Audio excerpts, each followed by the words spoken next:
Please take your seats quickly, ladies and gentlemen. Thank you. Hello, ladies and gentlemen. Welcome to Tennis Weekly with Joel, Kim and Chris on today's Davis Cup special, sponsored by DownloadTennis.com. Tennis Weekly are courtside for Denmark, India. Team GB and USA win away. And we sit down for an exclusive with world number 9, Holger Rune.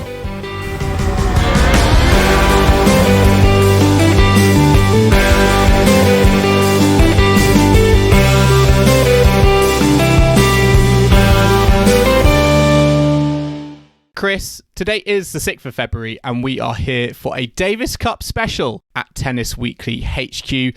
Coming off the back of the Australian Open, we are into Davis Cup qualifying. We've had GB away to Colombia, USA away to Uzbekistan, and we've had lots of other ties as well. France, Hungary, Croatia, Austria, Germany, Switzerland. But of course, the big tie was in the playoff round. Denmark versus India.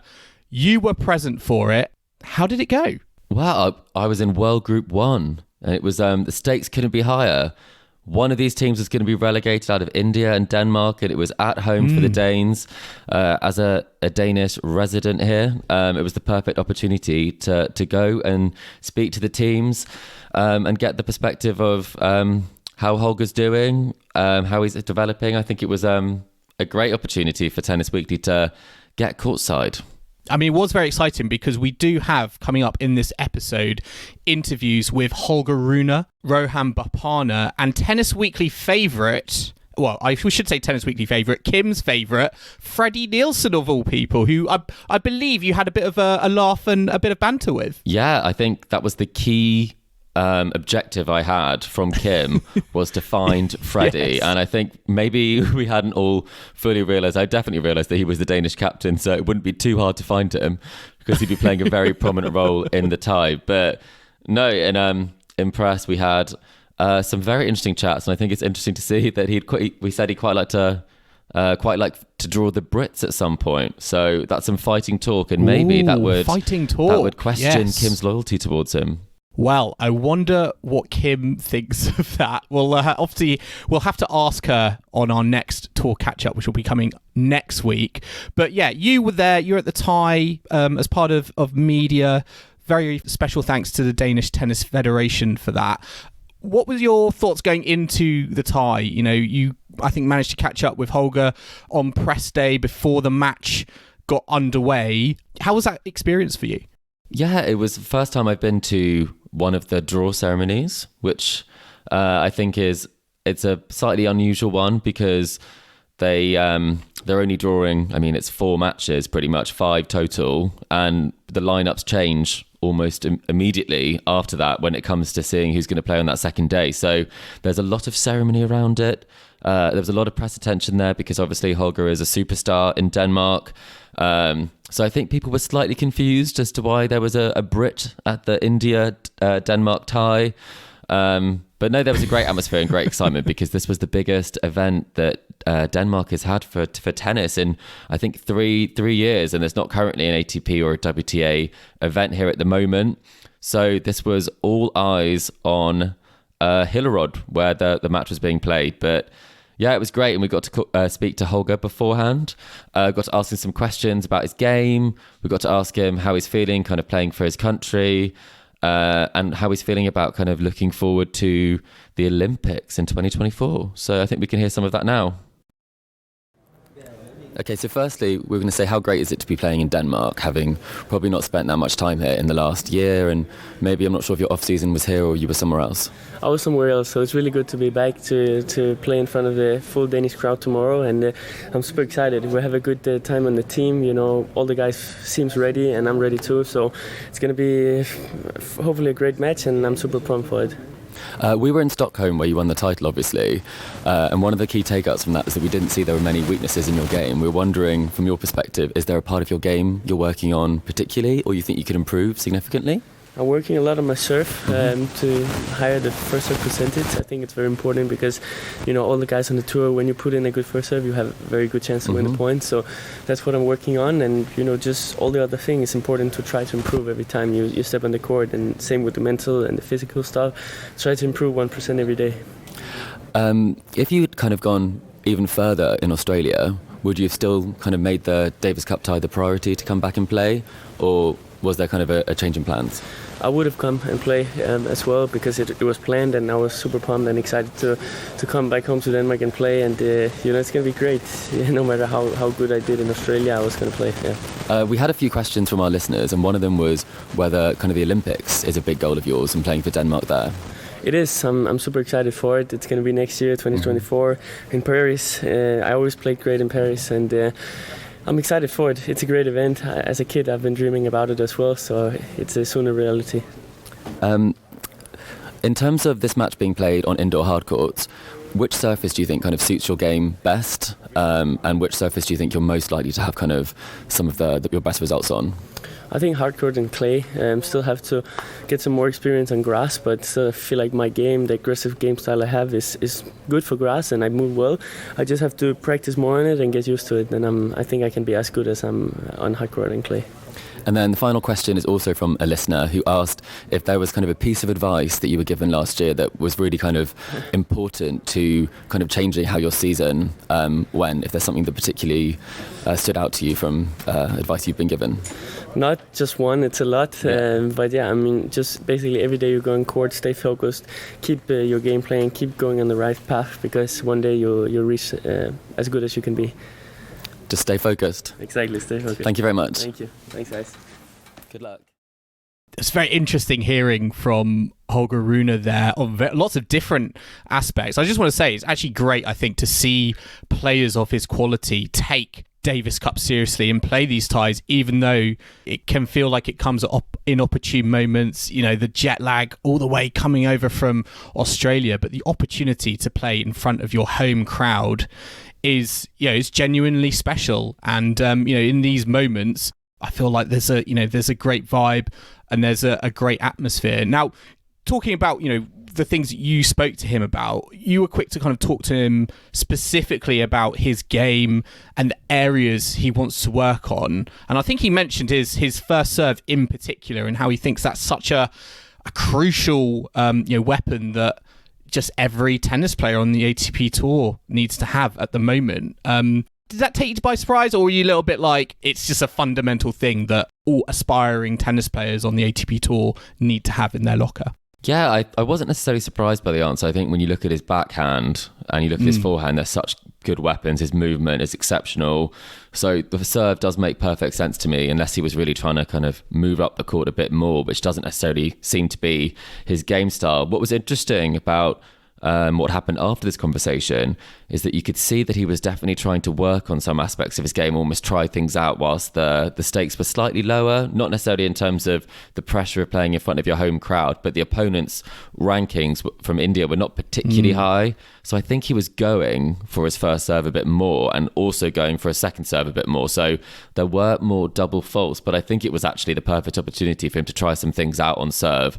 And so kind of after he said this and then looking at how he played, I think it's pretty clear that the serve is his key focus area right now. And I said to him, there aren't really weaknesses in his game, and I think it's just about improving that serve. And then he's already a pretty scary prospect as the only person to beat Djokovic since he returned to the tour.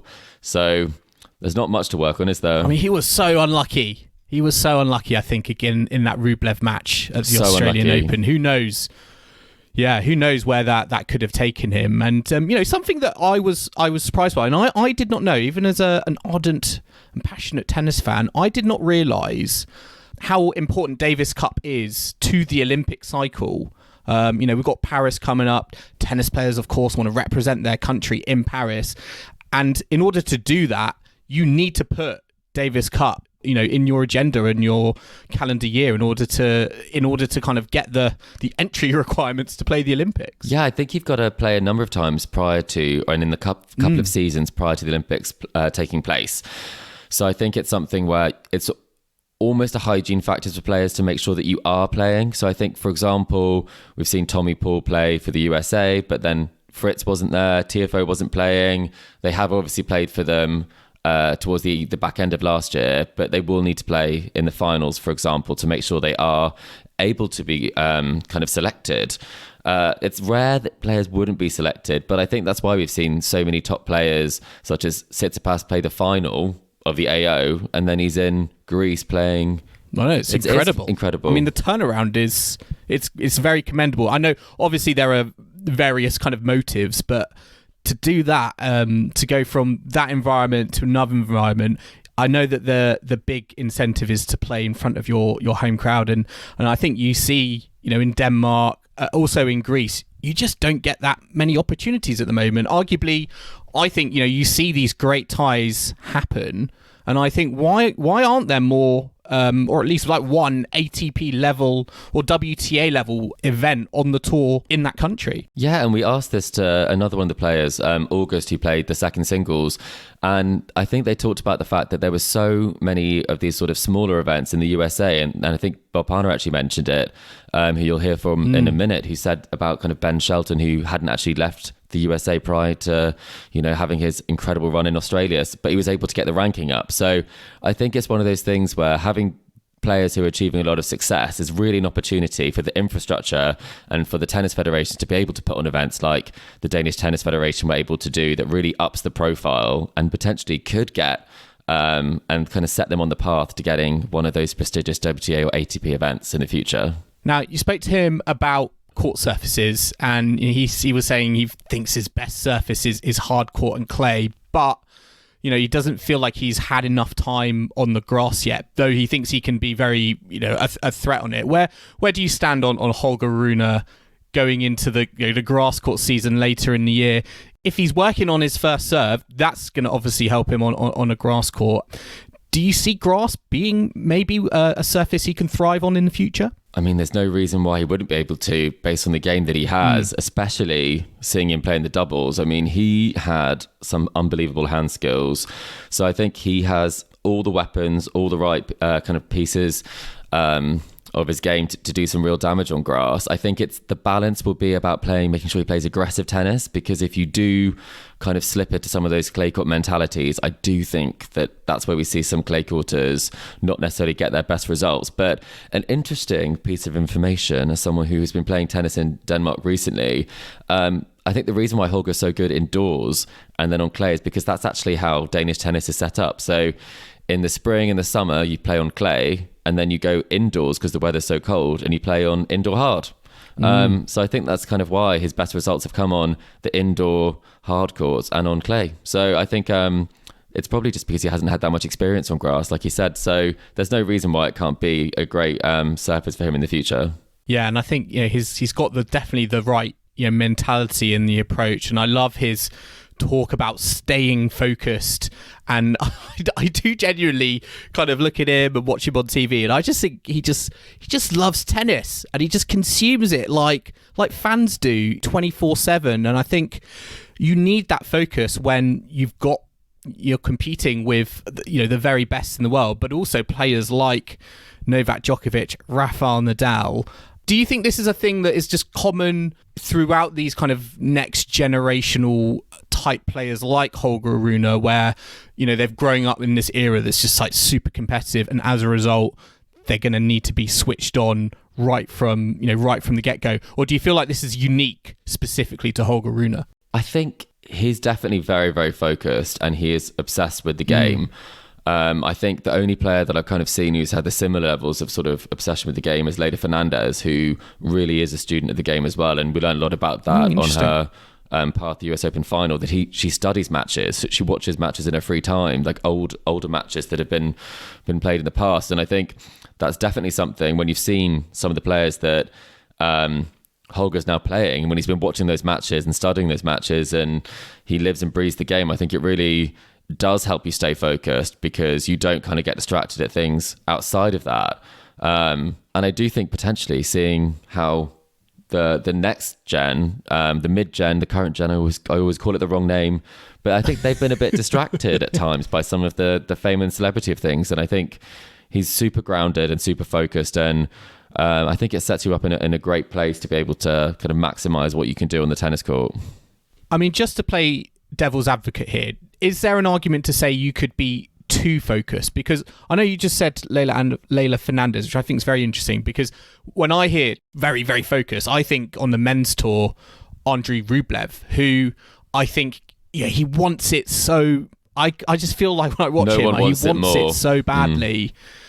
but actually it sort of controls him and possesses him in a way that doesn't necessarily help his game. So I don't feel like Rune is sort of negatively channels it like maybe I think Rublev sort of does at the moment. But do you think there is an argument to say, like, with being too focused, you just need to still, watch yourself and channel that energy positively? Well, interestingly, Freddie said after the tie, when it came to selecting who was going to play in the doubles, that even though the Indian team was more experienced, he couldn't even suggest the idea that they might be the underdogs in that would be alien to Holger, that of course they were going to win it and they can win it and they'd be expected to win it. So I think there's kind of being kind of too focused and kind of too determined to do something and that inhibiting you. But I think the self-belief is the thing that makes me think that it's actually not inhibiting for Holger, in the same way that I think that at times you see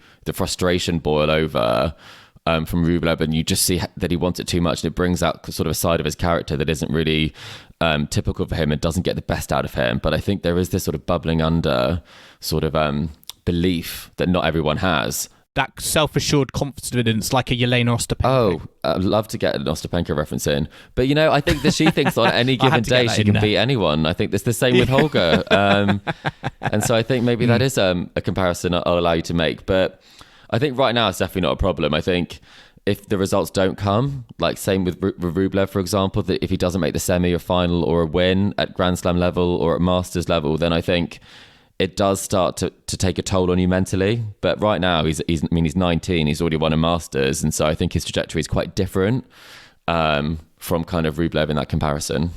Yes, absolutely. And a player on the kind of other, on the opposite end of the age kind of spectrum. 42 years old. I know, right? And on the opposite team to Denmark, on the India side, and they were led by Rohan Bopanna, who got to the Australian Open mixed doubles final with Sania Mirza.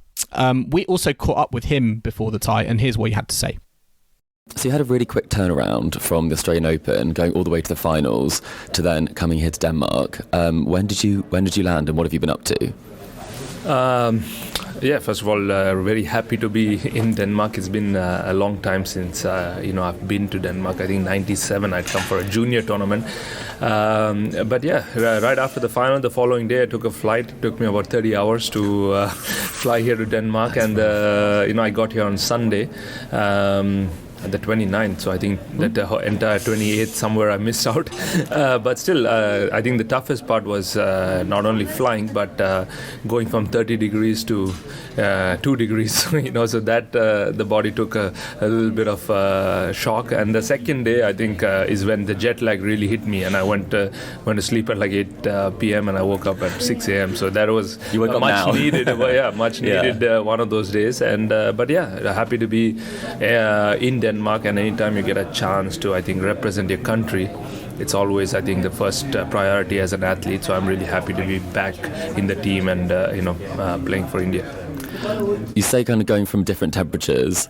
How have you found being here in February? Were you here in February last time? Was it warmer when you were here last? Were you in the summer when you were here in 97, did you say? Yeah, in 1997, yeah. I was in very much during the summer. It's a bit different. It was very, very different, and to be honest, my skin is not made for this kind of weather, so I'm just staying indoors as much as possible. The maximum I'm stepping out is to go from the tennis court to the hotels. That's about it. Otherwise, I'm happy just staying indoors.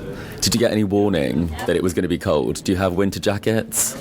Actually, of course I knew it was going to be cold, but the plans changed since from Melbourne I came straight here. I was supposed to go home to back in India, get my warm stuff and come here, but then I ended up coming straight here. So thankfully we're playing indoors, so totally fine with that.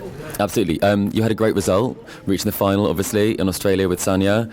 A few words about the fact that she said it was 22 years since you first played together at a Grand Slam, and then 22 years later you're in the final again in her last Grand Slam. How was that for you? I think it's extremely, extremely special. I mean, especially we just have a handful of players coming from India, so to still be able to represent a country and play at a big stage, play a Grand Slam final, and Sania has been such a great inspiration to so many people, not only just in tennis but across the country and the globe. And so I think I was really excited to play with her. And in December, she asked me when we were in Dubai whether I wanted to play with mixed doubles with her, and I jumped on the opportunity. I said yes, absolutely. I would love to, be a partner. Especially, I knew she was going to be a last Grand Slam, and I think we were just enjoying and playing our tennis.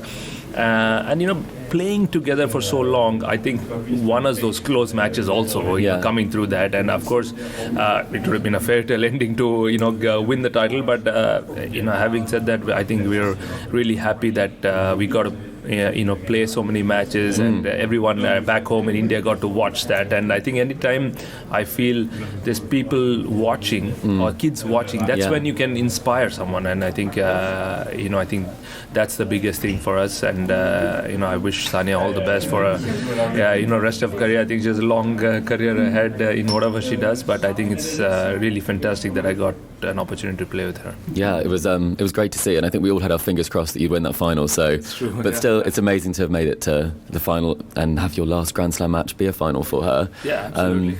I was going to ask, there's been great success in the doubles court for India. How far away do you think we are from an Indian singles Grand Slam finalist or even kind of winner? I think right now with the big three playing, a lot of the countries are far away from. They're all equally far. Yeah, so I think but India, we don't really have a structure, to be honest. I think that needs to be. We need to start a structure for having junior program, have tournaments there. And then we can look at maybe having a chance of somebody representing in singles, and then maybe having a chance to win a Grand Slam title. I think we're still very, very long way from that. But you never know. I mean, it is quite possible. It just needs a good direction and a good structure and a lot more tournaments in the country. I mean, I was reading this story about Ben Shelton, who made it to top 100, and first time he left the country, the US. So that's when I was reading about it, I was thinking that I wish India had so many tournaments that you could play and not even leave the country. And be top 50. So here there's an opportunity for him to stay in the country and still able to do that. So the first thing is to have that kind of tournaments in the country, and then see whether somebody from there can have a chance to play the Grand Slam level, and then after that try and win singles titles. Thanks so much and good luck in the title. Thank you. So, Chris, I absolutely love with Bopanna that he spoke about going from Melbourne, which was like 30 degrees, to Denmark, which I think he said was around like 2-3 degrees. I didn't realise it was that cold in Denmark at the moment. It's really cold, and it got colder. And as I was walking, because it's just outside Copenhagen where we were, and as I was walking there, I thought, this must be really alien. Like, whether the players have been playing in India before or in Melbourne, this must be a real shock to the system, because I've been living here. It's giving me like visuals of like the Jamaican bobsleigh team in Cool Runnings when they get to Calgary and are just like, I need to go to a shop and buy all the warm clothes that are in there possible. Well, you got to feel for Bopanna that he didn't get a chance to get his winter coat on his way over. So Denmark without a winter coat, I almost felt like I should bring one the next day for him. I've got a spare. But no, I think it was great hearing about some of the things like that when it comes to Davis Cup. Like, I'm sure there'll be some interesting cultural shocks when it comes to, and like weather shocks when it comes to someone from California being in Uzbekistan, for example. I think there will be some similar parallels maybe, but it was so nice sort of hearing about the Sania partnership and the fact that it was... Yeah, to share that story is really nice, isn't it? Yeah, an immediate yes, and I think the chemistry on court is something that definitely, even though they might not be, 22 years younger, they were still able to kind of challenge players that physically might be kind of nearer their prowess. So that was super nice. But I also love the fact that when it came to when there might be an Indian singles finalist, that I think you can look at the finalists from other countries, and there haven't been many countries who've had a men's singles finalist recently because of the dominance of the big three. So I thought that was quite a good way of answering the question, because we're all a bit far from it this year if you look at who we're predicting to win all the Grand Slams. I mean, does it surprise you though? Because you think about India in terms of just their population and how massive that is. Does it surprise you that they seem to have a a legacy and a history, in particular with doubles, with players like Bopanna. I grew up watching, Mahesh Bhupathi and Max Murny on the doubles circuit. You got Leander Paes as well. What is it about singles that I know they've had players in the past? For example, Yuki Bambri's not a bad player, but what is it about singles? Is it just like it's just harder and it's more competitive than doubles? What do you think is it about singles that is a real stumbling block, I feel, for Indian tennis? Well, Bopanna talked about there isn't the infrastructure there, and I think that is definitely one of the biggest issues there. The infrastructure and funding potentially, I think, could be the challenge there. I mean, Yuki Bambri, who played in this tie and did play very well in his singles against Holger, he's actually a former junior number one who won the 2009 Australian Open Junior Championship. So that's something that kind of is something you can forget, that there is that kind of junior talent, when I think it is potentially more on just your raw talent and your ability to play the game before a lot more of the strength and conditioning, a lot more of the physicality and some of the experience you get from being more of a tennis nation, so to speak, comes through, unless you have kind of an exceptional individual setup or kind of personal wealth situation, for example, like the Pegula or someone like that, where, you don't necessarily rely on funding. So I think it's probably down to that. But I mean, there's no reason why that can't happen. And based on the tennis that we saw, I think even though it might not be in the top echelons of tennis, there was some great tennis on display at the weekend.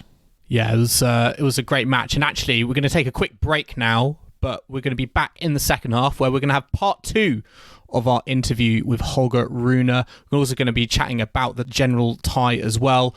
Also, Great Britain's victory against Colombia, plus all the other ties. So don't go anywhere.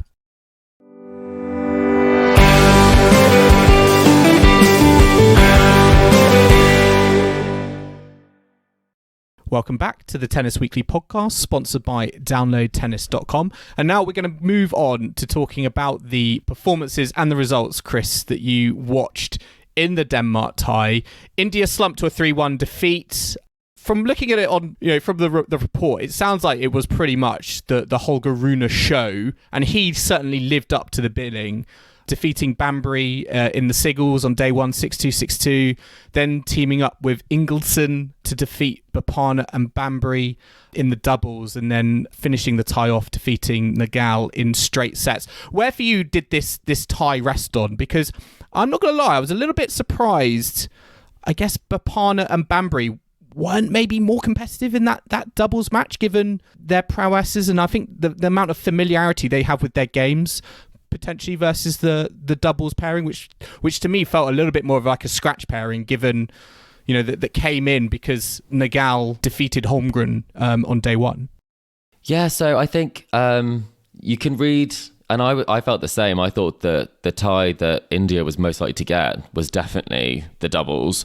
Maybe Bopanna was still a bit chilly. He obviously didn't have a coat, so that could have been partly affecting it. But no, I think they've actually been doing a lot of work with Ingildsen, is what I learned from Freddie, that they've actually been preparing him because they knew that what they need is for Holger to win 3 in each of their ties, really, when it comes to the world group and when they're expected to peak in a couple of years. Yeah. So he's been prepped very much. That's a tough ask, isn't it, for a player, I feel, of his quality that's going to be going deep in tour level tournaments, to then be like, right, Holger, have that mentality that you're probably going to have to play 3 ties for our country in order for us to win. 3 times in 24 hours. The first match he played was at 4 p.m. and then he finished his singles before 4 p.m. the following day after playing the doubles earlier that day. So no matter how old you are, that is a lot of pressure on the body, especially because you'll be warming up, you'll be warming down, you're in press. There's a lot going on. I think it is really impressive being able to kind of keep that composure and kind of get it done. I think obviously if Holger played well, this was always going to be their tie. I was quite pleased, I have to admit, that Nagal did get that first tie on day 1, because I did think that made it interesting. Yeah, you want an interesting close tie. So I did have to kind of as the one neutral there. I wasn't that neutral, but no, I think that was a key match. And I was really impressed with Nagal in terms of the questions that he posed to Holger. He got a lot of balls back. He was able to soak up a lot of that pace and actually, put some pace on the ball himself. And he was really, really impressive. So we'll see him rise up the rankings, I'm sure. But we always talk about this, Joel, when it comes to Davis Cup and the Billie Jean King Cup. Player selections can sometimes be really quite odd, because I do think that with this one, I'm not sure I would have selected the players in the order that they played in this, because India actually didn't play their top player until the dead rubber. So that was something that surprised me, that they kind of went against the form book, and I think they tried to go a bit more to upset and maybe surprise some of the players that might not be familiar with them. But yeah, I just thought that was a bit surprising that people wouldn't play their number one player until the dead rubber, especially when they've made the trip all the way to Denmark. Yeah, it was pretty surprising, I think, for Gunneswaran not to play until the very end. So I don't know. I get that they might have tried to do some sort of strategy where Denmark may be thinking this is what the India team is going to be like, and they're going to do a switch to maybe kind of disrupt that. But it didn't really pay dividends ultimately in the end, and it was the Holger Rune show. And here is part 2 of his interview with Tennis Weekly. I was going to ask, firstly, in terms of, it was the first time that you played, out there. What was the atmosphere like? Describe playing in front of the home crowd today. It was an unbelievable feeling to have that many Danish fans in your back when you're playing. Is very special and something that we don't take for granted and something that we don't experience that often. So unbelievable feeling, and this is why Davis Cup is so fun, when you can play in front of your country like that, and even on television, and a lot of people are watching, and just brings a lot of attention to Danish tennis, which is awesome. Holger, you look pretty comfortable out there in the doubles. Do you have any kind of aspirations to play some more doubles this year? I think a lot of the top players, Garcia had a lot of success last year with it, and Kyrgios obviously last year in Australia. Is that something you're thinking about, or on occasion? Sometimes, not really. I mean, I like to keep the focus on singles, but at the same time, I enjoy if the chemistry is good. I enjoy to play doubles a lot, and I think Joe and I, we had, really good moment out there on the court. We supported each other, was backing each other up on the important moments, and as I said, we played super aggressive. We took our chances and went forward, and it was fun. And as Joe also said, to play in front of this home crowd with this energy is something that's very special. Even though I'm getting more used to playing in front of a lot of people, it's a different feeling playing in front of your own, and this was really cool. Obviously, your captain is a bit of a doubles legend, having won Wimbledon. How important was that in terms of the help that he gave you, because you were playing against a more experienced sort of doubles pair? Yeah. Talk us through that.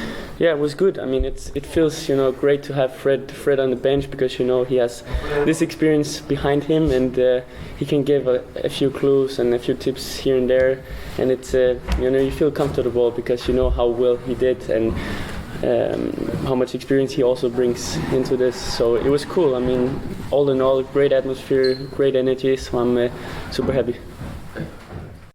Now, what's interesting, I think, Chris, is you spoke to him about doubles, and we're going to get onto in a bit GB in Colombia and Dan Evans and the doubles question. What was your kind of impression of Holger Rune's take on doubles, given he's going to be a top singles player for years to come? Where do you think kind of doubles lives in his life? So I actually did, when I asked him the question, because I thought a lot of top players now, like Iga last season, the season before, she was playing quite a lot of doubles.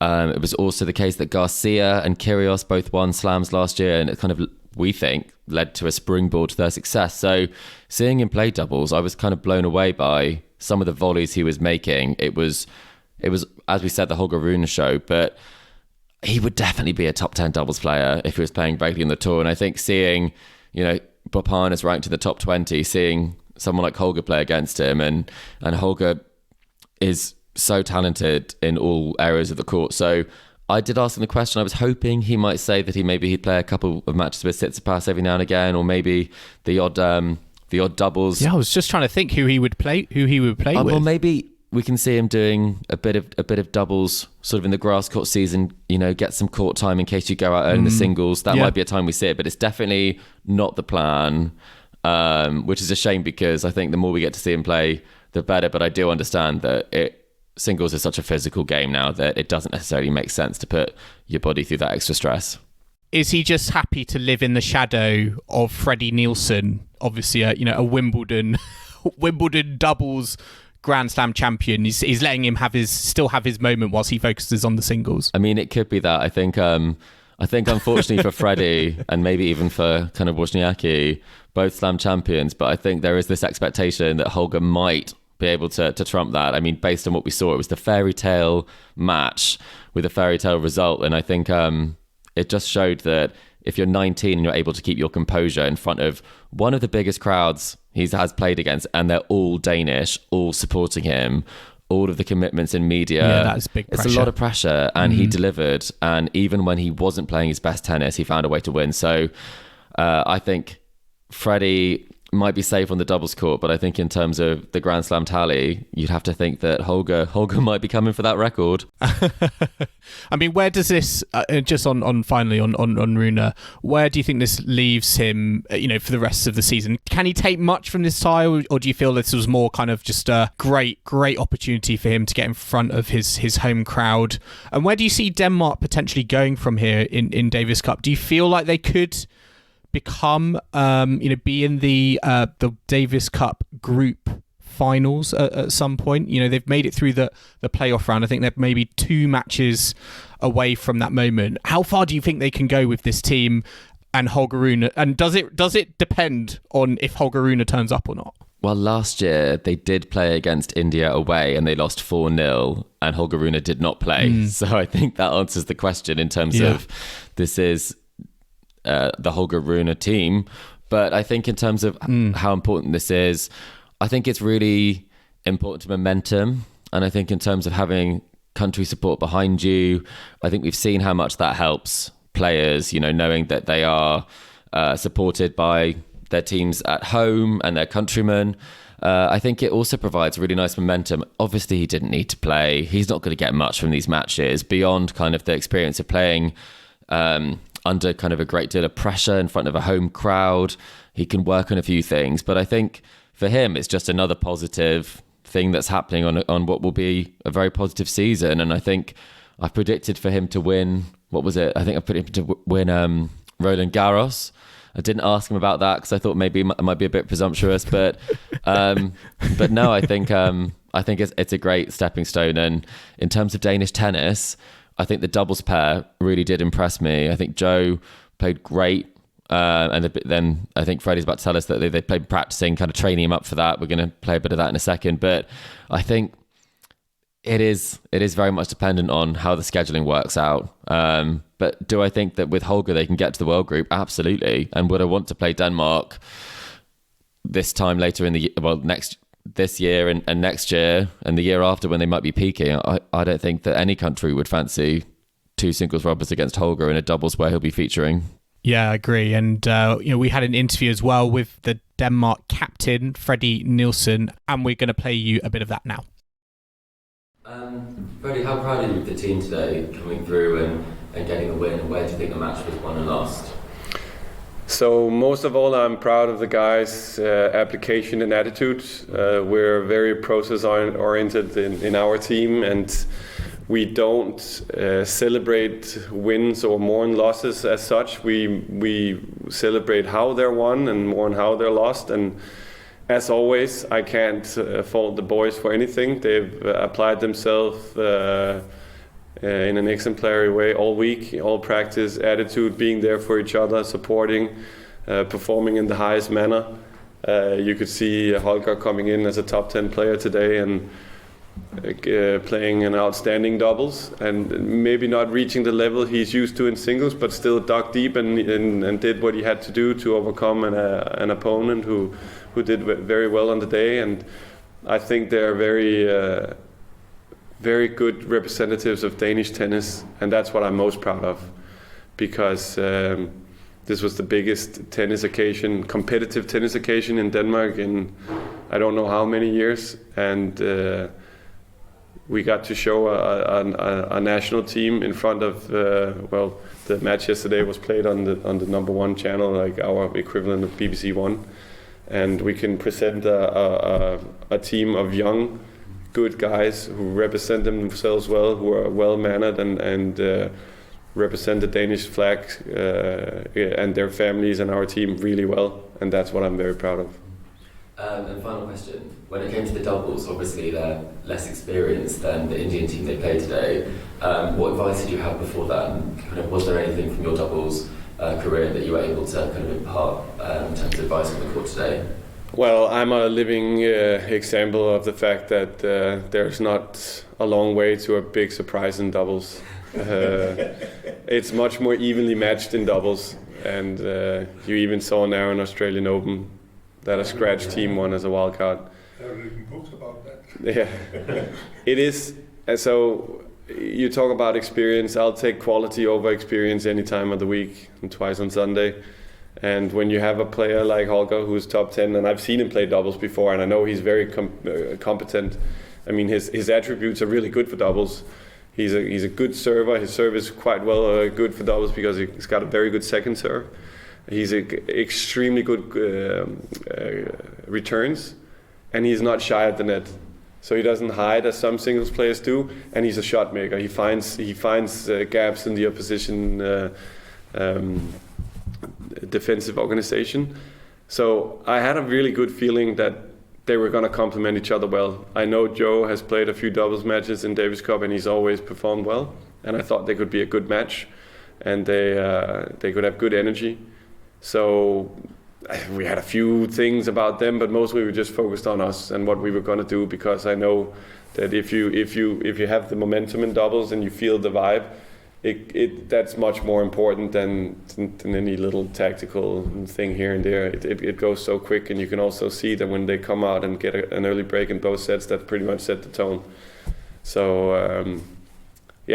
I said it also before, it's also a little bit about not ruining the rhythm as much and letting it flow themselves. And they had we knew in a long time ago that this was probably our number one doubles constellation, and we've been prepping Johannes for a long time for this. Normally he's an outside player, so we took a long time to get him more comfortable in the deuce, and I actually think he looks more comfortable in the deuce and very competitive, and he stepped up and did well. So they know each other from before. They used to practice. They have a good chemistry. So there wasn't that much need to prep. And when you have Holger, who is top 10, I mean, nothing is impossible. You don't have to convince him, hey, you can win this match. You know, he's looking at me, if I said that to him, he'll look at me like what are you talking about? We can win this match. Of course, we're going to win this match. So it's about cultivating that and trying to install that mentality to the rest of the team, because it's a great quality to have. Wish the favorite opponent for next time. They play Great Britain. Yeah. Well, Are they going down? They play Colombia. It's 1-1 after the first thing. That well. No, and it's horrible conditions there. Massive altitude, play with pressureless balls. It's not tennis. They're not happy with it. Yeah. So I think then where we play you. So that's an opportunity. I like that. I like to play the two. No. So we would like to play with some of the bigger nations. That's fun. I mean, we're in our mind, even though Holger is as good as he is now, we're not expected to peak for another few years. So any big experience we can have along the way, I think we can beat any nation. I mean, when you have Holger playing like this. So next year it's qualifier. Yeah. Thank you. Yeah, thank you. Thanks for coming. So that was Freddie Nielsen, Denmark captain. I mean, he was obviously a great, doubles player, Wimbledon Grand Slam champion with Johnny Marais. Interesting, Chris, to hear him talk about, Great Britain. He wants to take on the rest of the world, it sounds like. Yeah, and he wants to start with some big names, is what he said. So it's fighting talk from Freddie, and I think he was eyeing up. I feel like that's the attitude you got to have, right? I was a Davis Cup captain. If you're the challenger, Denmark are certainly in that challenger group, aren't they? Looking to upset the the established nations, I think, in the tennis world. Yeah, and especially if there aren't those sort of tournaments in Denmark, it's a great chance when you play against some of these big names. You know, when would the Danish number 485 in the world get a chance to play against, you know, a Dan Evans, a Cam Norrie, a Jack Draper? So it's those experiences that you can't necessarily get on the tour until you've really got your ranking up. So I understand why he's kind of shooting for the moon and trying to really kind of get that that Danish team to play against some of the top names. Well, we'll see how they will get on over the next few years. I guess it'll be really interesting to see, how much and how dependent they are on Holger Rune. But great victory this weekend over India. It was also another great victory for Great Britain away in Colombia. Now, this, Chris, to me, screamed potential banana skin because GB were going in as the favourites. I don't think Colombia's top singles player, Daniel Galan, was able to play. So GB came through 3-1. And I guess, for me, the main question here is Dan Evans, because he lost the opening singles tie. He's been given a bit of chat on how if he played doubles, he'd be great at it.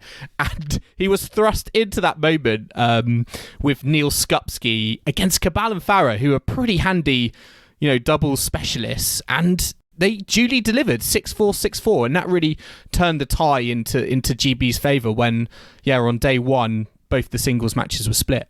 Yeah, he was saving himself for the dubs. That's what I think. He talked a lot of talk. He needed to get a little bit of extra help when it came to managing the pressureless balls. And I think having kind of a doubles expert such as Skupski really does help. And I reckon a pressureless ball being taken out of the air is easier than letting it bounce. So maybe that was the key to success, was a decent serve and then a volley. But no, that seemed like a pivotal match in the tie. And to be honest, I'm quite pleased that Evans did get that doubles, because I do think we've been making poor selections when it's come to the doubles, and you've got to choose the right pair. It's got to be about the chemistry. And for example, if Joe Salisbury and Neil Skupski both prefer the same side of the doubles court, that's not a pair that I would recommend in that sense. And if Dan Evans and Skupski play well together, why would you not put them together again? I mean, there could very well be potential of, who's to say we could not have like a Norrie Draper in the singles, and Evans comes in with Skupski as the doubles team potentially. I think what's great at the moment is that we've got potential different combinations to play with. I know Joe Salisbury has been having back issues recently, so it's great to have this strength and depth, and it's great to see them make their way through to the finals. Another team who did that were USA. I think they were actually the first to go through. Really easy victory. They went in as heavy favourites against Uzbekistan away. I was interested in this tie, Chris, and I think you were too, because Tommy Paul played it, and there was a lot of issues, I remember last time with USA, and particularly their doubles. Rajiv Ram wasn't happy with the selections. What did you make of this tie? And first of all, the fact that Tommy Paul played, and also that actually Rajiv Ram finally got to play as part of the doubles pairing. Yeah, I think it shows the depth of US tennis. They didn't have the top players playing, but they had a really comfortable victory. They had 3 rookies play for them. Yeah, it's a good opportunity, I think. So especially when you're a nation that has that many players in the top 50s we talked about. I mean, they could take their pick from any number to play this tie. So I think it's great to see kind of Tommy Paul coming out of the semi-final run at the Australian Open and then leading a team. I think it puts him in the perspective where he might have been in the shadows a little bit more. And this is... You just think he was there, though, just for the Olympics? I do think he was there for the Olympics. I also think, not trying to insult his intelligence, that he probably couldn't point to Uzbekistan on a map prior to going. I think most of them would be able to. They seemed a bit confused in some of the Instagram stories that I saw. But on the Rajiv Ram point, I think he obviously thought he should have been selected last time. I think he should have been selected. And, he turned up, got the win. We'll see him at the finals. So exactly, it's setting themselves up for a really competitive sort of finals. And there are some great teams that are qualified. Yeah, I mean, we've got 16 finalists now: Australia, Canada, Chile, Croatia, Czech Republic, Finland, France, Great Britain, Italy, Korea Republic, Netherlands, Serbia, Spain, Sweden, Switzerland, USA. We don't know where those group stages, all those group stages ties will take place. We do know that there will be across 4 venues in September. We think that one of the venues is going to be at home in Great Britain, but the venue has not been confirmed yet. I mean, just before we finish this episode, Chris, where would you like to see those 4 venues for these group stage matches be played, and also for the finals as well? I think it would be fun to put in some curveballs. I think they should go to Greece. I loved watching Tsitsipas in a basketball arena turned tennis court in front of, well, they had like 13,000 people there. It was fantastic. It was fantastic to see. But I don't know, does it have to be played in one of the home countries? Oh, does it? Because I think that was a World Group 1 match, but I would love to see. You're right. Maybe a Korea Republic could be a good one. No, they do have a tournament there. I love an Italian tournament, you know. Where will the floor come from? Who knows? Finland, what a curveball.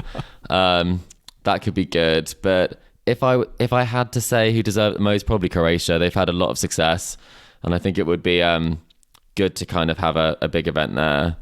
Or just divide the whole world map. You know, you could do Korea, Australia, throw in a Canada, and then head to Chile, and then really cause a minefield for just scheduling. Just give it all to GB. Yeah. Just put it all on my front doorstep in London. We'll have to wait and see where that happens. We also don't know where the Billie Jean King Cup finals are going to be. I feel like we're always sort of waiting mid-season for these things to come in, but we'll have to wait and see how that develops. But I hope you've enjoyed this episode of the Tennis Weekly podcast. Remember to subscribe to us to stay up to date on all the action to come from the ATP and WTA tours. We're on Apple Podcasts, Spotify, and all major podcasting platforms out there. And if you like what you're hearing, then make sure to leave us a rating and review on Apple Podcasts or Spotify. You can also follow us on social media or email the show. We are on Facebook, Instagram, and Twitter at Tennis Weekly Pod. Email the show at tennisweeklypod@gmail.com. or check out our website, tennisweekly.co.uk. And we are going to be back next Monday for our first proper tour catch-up post-Australian Open. It'll be me, Kim, and Chris at Tennis Weekly HQ. So I hope you can join us for that. But in the meantime, it's goodbye from Chris. Goodbye. And it's goodbye from me. We'll see you again soon.